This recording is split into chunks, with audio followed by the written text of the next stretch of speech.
નવી સવારમાં આપનું હાર્દિક સ્વાગત કરીએ છીએ। આજે સાંપ્રત ઉકેલલક્ષી ચર્ચામાં બાળકો આત્મહત્યા શા માટે કરે છે એ વિશે થોડી ચર્ચા કરવાના છીએ। 25મી જૂન 2024ના રોજ જામનગરમાં માત્ર 9 વર્ષના લક્કી નામના એક બાળકે આત્મહત્યા કરી। તેણે ગળે ફાંસો ખાઈ લીધો। માત્ર 9 વર્ષનું બાળક જે સમાજમાં આત્મહત્યા કરે એ સમાજે ચોંકી જવું જોઈએ અને ચર્ચા કરવી જોઈએ, વિચાર કરવો જોઈએ, આત્મમંથન કરવું જોઈએ કે આવું શા માટે થઈ રહ્યું છે। 9 વર્ષના લક્કીના મમ્મીનું નામ પૂજાબહેન, એના પિતાજી મધ્યપ્રદેશમાં રહેતા હતા। પૂજાબેન મજૂરી કરીને આ છોકરાને પાળી પોછીને મોટો કરતા હતા। છોકરો આખો દિવસ સાયકલ લઈને ફર્યા કરતો હતો એવું જાણવા મળ્યું। 19મી તારીખે આ છોકરો જ્યાં રહેતો હતો એની બાજુમાં જ 23 વર્ષના એક પૂનમબેન નામના મહિલા શ્રમિકે આત્મહત્યા કરી હતી। પૂનમબેને આત્મહત્યા કરી, પોલીસ આવી। એ વખતે આ લક્કી નામનો છોકરો ત્યાં આવ્યો અને આ બધું જોતો રહ્યો। તેણે જોયું કે પૂનમબેને પંખા ઉપર લટકીને આત્મહત્યા કરી। જ્યાં સુધી પોલીસ હતી ત્યાં સુધી એ છોકરો આ જોતો જ રહ્યો।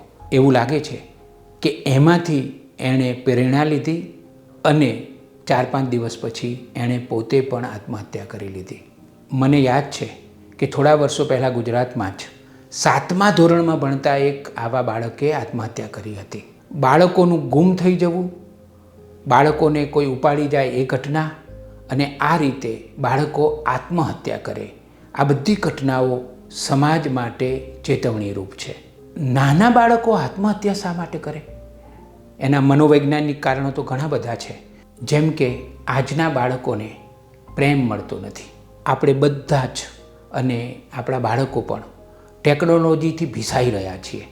Mobile phone, internet, computer, laptop, આ બધાને કારણે આપણે હવે એકચ્યુઅલ વર્લ્ડમાં ઓછું જીવીએ છીએ અને વર્ચ્યુઅલ વર્લ્ડમાં વધારે જીવતા થઈ ગયા છીએ। એક કારણ તો આ છે। મોબાઈલ ફોનમાં અલગ અલગ પ્રકારના વિડીયોઝ આવે છે, રીલ્સ આવે છે, એ બધું બાળકો જુએ છે અને એની બાળકો ઉપર હકારાત્મક અને નકારાત્મક બંને પ્રકારની અસર પડે છે। એને કારણે પણ બાળ માનસ તરત જ પ્રભાવિત થઈ જાય છે। ત્રીજી વાત એ છે કે આજના બાળકો નાની બાબતોમાં ખૂબ ડિસ્ટર્બ થઈ જાય છે। એમને તરત હર્ટ બહુ થઈ જાય છે। એ લોકો કશું સહન કરી શકતા જ નથી। આજના બાળકોએ ધીરજ પણ ગુમાવી દીધી છે, સહનશક્તિ પણ ગુમાવી દીધી છે। આ બધાને કારણે બાળકો આ પ્રકારના નિર્ણયો, ગુસ્સે થઈ જવું, ચીડિયો સ્વભાવ થઈ જવો, કોઈને મારવું, કોઈને ગાળો બોલવી અને આગળ જતાં પોતે આત્મહત્યા કરી લેવી, એવા બનાવો હવે સમાજમાં વધારે બનવા માંડ્યા છે। કિશોર માનસ, જેને અંગ્રેજીમાં ટીન એજ કહીએ છીએ, એ જબરજસ્ત લપસણી ભૂમિ હોય છે। એ વખતે બાળકોને ખબર નથી હોતી કે તેઓ શું કરી રહ્યા છે। એ લોકો તરત જ પ્રભાવિત થઈ જાય છે। એ લોકો તરત જ ઇમ્પ્રેસ થઈ જાય છે। એ લોકો તરત જ કોઈપણ વાતને ખૂબ ઝડપથી માની લે છે। એમનામાં જિજ્ઞાસા એટલી બધી હોય છે કે એ લોકો કશો વિચાર કર્યા વગર તરત જ કોઈક વસ્તુને મેળવી લેવા માટે ગમે તે કરી નાખે છે। આવું પણ બને છે। ચલો, આવી ઘટનાઓ તો બની રહી છે। જેમ કે થોડા સમય પહેલાં અમદાવાદની એક 10 વર્ષની છોકરી પોતાના 21 વર્ષના પ્રેમી સાથે, બોયફ્રેન્ડ સાથે ભાગી ગઈ હતી અને 1.5 વર્ષ સુધી એને પતિ માનીને એની સાથે રહી। 10 વર્ષની છોકરી 21 વર્ષના પુરુષ સાથે 1.5 વર્ષ રહી। પોલીસે અંકલેશ્વરમાંથી એ બંનેને પકડી પાડ્યા। 11.5 વર્ષની છોકરી ત્યારે એમ કહેતી હતી કે હું તો આની પત્ની છું અને એ મારો પતિ છે। આપણને વિચાર આવે કે શું થઈ ગયું છે આપણા બાળકોને? આપણા બાળકો કેમ આ રીતે વિચારતા થઈ ગયા છે? બાળકો કેમ આ રીતે વર્તન કરતા થઈ ગયા છે? કારણોની ચર્ચા કરવા જઈશું તો ઘણા બધા કારણો આપણને જોવા મળશે, પરંતુ ચલો આપણે ઉકેલની વાત કરીએ। એક પછી એક 7 ઉકેલ આજે મારે તમારી સમક્ષ રજૂ કરવા છે। પહેલો ઉકેલ છે, બાળકોને પૂરતો સમય આપો। આપણા પાસે બાળકો માટે સમય જ નથી। આપણે મોબાઈલ ફોનમાં એટલા બધા રોકાયેલા રહીએ છીએ કે બાળકોની જોડે બેસતા નથી, એમની સાથે વાતો કરતા નથી। સમય આપવો અને ક્વોલિટી સમય આપવો, ગુણવત્તાવાળો સમય આપવો, એમાં ફરક છે। મહેરબાની કરીને બધા જ માતા પિતા પોતાના બાળકોને ક્વોલિટીવાળો સમય આપો। એવો સમય કે જ્યારે તમે સંપૂર્ણ એની સાથે ઇન્વોલ્વ હોવ, તમે મોબાઈલ ફોન જોતાં જોતાં તમારા બાળક સાથે વાત કરો છો, એ તો એક જાતની છેતરપિંડી છે, એ તો એક જાતની વિધિ છે. એવું ન કરશો. જ્યારે બાળક સાથે વાત કરો ત્યારે સંપૂર્ણ બાળકમય બનો. બાળકના હૃદય સુધી પહોંચવું જરૂરી છે. આપણને આખી દુનિયામાં શું ચાલી રહ્યું છે એની ખબર હોય અને આપણા બાળકના હૃદયમાં અને મનમાં શું ચાલી રહ્યું હોય છે એની ખબર નથી હોતી. એને કારણે જ ઘણા બધા પ્રશ્નો થતા હોય છે. માટે બાળકને ગુણવત્તાવાળો સમય આપો ને આપો જ. બાળકોને પૂરતો પ્રેમ આપો. પ્રેમના અભાવમાં જ બધું થતું હોય છે. આપણે બધા એવી ગ્રંથિથી હવે પીડાવા માંડ્યા છીએ કે બાળકોને ચીજ વસ્તુઓ આપી દઈશું એટલે આપણી ફરજ પૂરી થઈ. બાળકને જે જોઈતું હોય એને કપડાં સારામાં સારા મોંઘામાં મોંઘા આપણે લાવી આપીએ છીએ. એને શૂઝ જોઈતા હોય તો સરસ લાવી આપીએ છીએ. એને ભણવાની ચીજ વસ્તુઓ પણ એકદમ ઉત્તમમાં ઉત્તમ લાવીએ છીએ.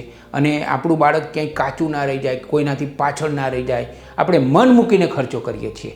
એમને ચીજ વસ્તુઓ તો આપણે આપીએ છીએ પણ પ્રેમ નથી આપતા. બાળક પ્રેમનું ભૂખ્યું હોય છે. આ દુનિયામાં જેટલા પણ ગુનાઓ થાય છે એ ગુનાઓ થવાની પાછળનું મુખ્ય કારણ પ્રેમનો અભાવ હોય છે. એક બાજુ બાળકોને આપણે પ્રેમ આપતા નથી અને બીજી બાજુ આપણે બાળકોને સતત દબાવવાનો પ્રયત્ન કરીએ છીએ. લંડનની બાજુમાં લગભગ 102 વર્ષ પહેલાં એક સ્કૂલનું નિર્માણ થયું હતું. એ સ્કૂલનું નામ હતું સમર હિલ. તો એ સ્કૂલમાં એના જે સ્થાપક હતા એનો નિયમ એવો હતો કે બાળકોને ક્યારેય દબાવશો નહીં. આજે જે બાળકોને તમે દબાવો છો એ દબાણ ધૃણા રૂપે, નફરત રૂપે, ગુના રૂપે આવતીકાલે બહાર આવે જ છે. માટે તમારા બાળકોને ક્યારેય કોઈ પણ રીતે દબાવવાનો પ્રયત્ન કરશો જ નહીં. દુનિયાનું દરેક દબાયેલું બાળક આવતીકાલના વિશ્વ માટે ગુનેગાર સાબિત થવાનું છે. બાળકને અભાવ પણ આપો.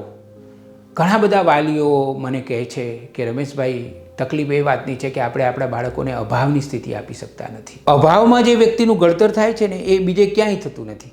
હવે તકલીફ એ થઈ છે કે આપણે આપણા બાળકોને જે જોઈએ તે તરત હાજર કરી દઈએ છીએ. એ પાણી માગે તો આપણે એને શરબત આપીએ છીએ કે દૂધ આપી દઈએ છીએ. એ જે માગે તે. આને કારણે અભાવ, પડકાર આ બધાથી એ વંચિત રહી જાય છે. જે વ્યક્તિ અભાવથી વંચિત રહી જાય છે તેનું પૂરેપૂરું ઘડતર થતું નથી. માટે તમારા બાળકને અભાવ પણ આપો. અભાવની સ્થિતિ આપશો તો બાળક વધારે ખડતલ થશે, વધારે મજબૂત થશે. સંગ તેવો રંગ. તમારા બાળકોના મિત્રો કોણ કોણ છે એનું ધ્યાન રાખો. એની સાથે તમે સંપર્કમાં રહો. એમની સાથે પણ તમે વાતચીત કરો.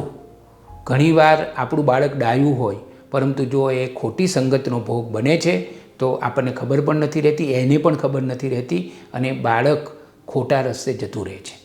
માટે એની નજીકના મિત્રોનું ખૂબ જ ધ્યાન રાખો. ધર્મ અને સંસ્કૃતિ સાથે તમારા બાળકને જોડાયેલું રાખો.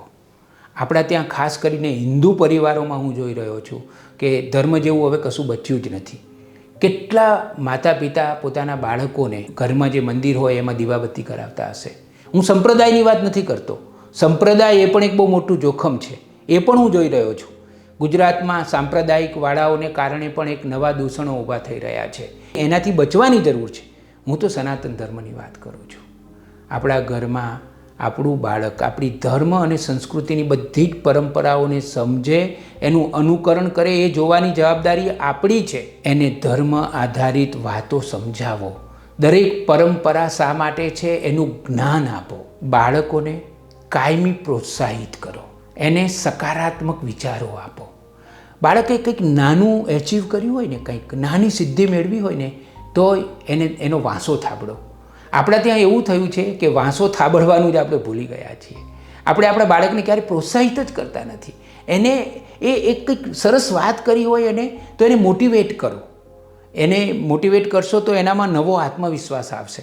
આત્મવિશ્વાસ માટે સકારાત્મકતા અને પ્રોત્સાહન આ બે વસ્તુઓ બહુ જ મહત્ત્વની છે અને સૌથી પહેલાં તો એને ઘરમાંથી જ મળવા જોઈએ. 7મો મુદ્દો તમને કહું છું કે બાળકને મિત્ર જરૂર માનો પણ જરૂર પડે તો વડીલપણું ન છોડી દો.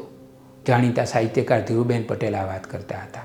આપણે ત્યાં એક ફેશન છે કે બાળકને તો મિત્ર માનો એટલે એની સાથે બિંદાસ વાતો કરો. એ ગમે તે આપણી સાથે બોલી શકે, વાંધો નહીં, એનો હું ઇનકાર નથી કરતો. પણ વડીલપણું આપણે જાળવવાનું છે. કારણ કે એને ખબર નથી કે એ ખરેખર જે નિર્ણયો કરે છે એ નિર્ણયો સાચા છે કે ખોટા છે.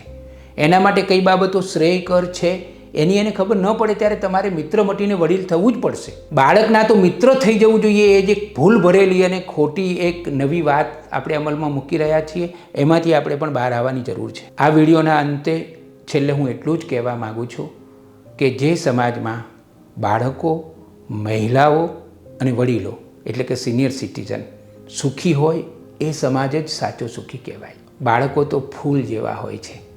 રવિન્દ્રનાથ ટાગોર કહે છે તેમ ભગવાને હજી માણસ જાતમાંથી શ્રદ્ધા નથી ગુમાવી એટલે તો તે નવા બાળકો મોકલે છે. બાળકો તો પતંગિયા જેવા છે. બાળકો તો ભગવાન જેવા છે. આપણે આપણા બાળકોને સાચવવા જોઈએ. બાળકો આત્મહત્યા કરે, બાળકો ગુમરાહ થઈ જાય, બાળકો વ્યસન કરતા થઈ જાય, બાળકો માથાભારે થઈ જાય, તોફાની થઈ જાય અને ગુનેગાર થઈ જાય. એના માટે બાળકો જવાબદાર નથી, આપણે જવાબદાર છીએ. સમાજ જવાબદાર છે, માતા પિતા જવાબદાર છે. એટલે એ આપણી ફરજમાં આવે છે કે આપણે આપણા બાળકોને કઈ રીતે સાચવીએ, ખૂબ પ્રેમ આપીએ. નવી સવારનો આ વિડીયો જો તમને ગમ્યો હોય તો નવી સવાર યુટ્યુબ ચેનલને સબસ્ક્રાઈબ કરો અને અમારા બધા જ વિડીયો જોતા રહો અને તમારો પ્રેમથી ભરેલો અને હૂંફાળો પ્રતિસાદ અમને નિયમિત રીતે પહોંચાડતા રહો.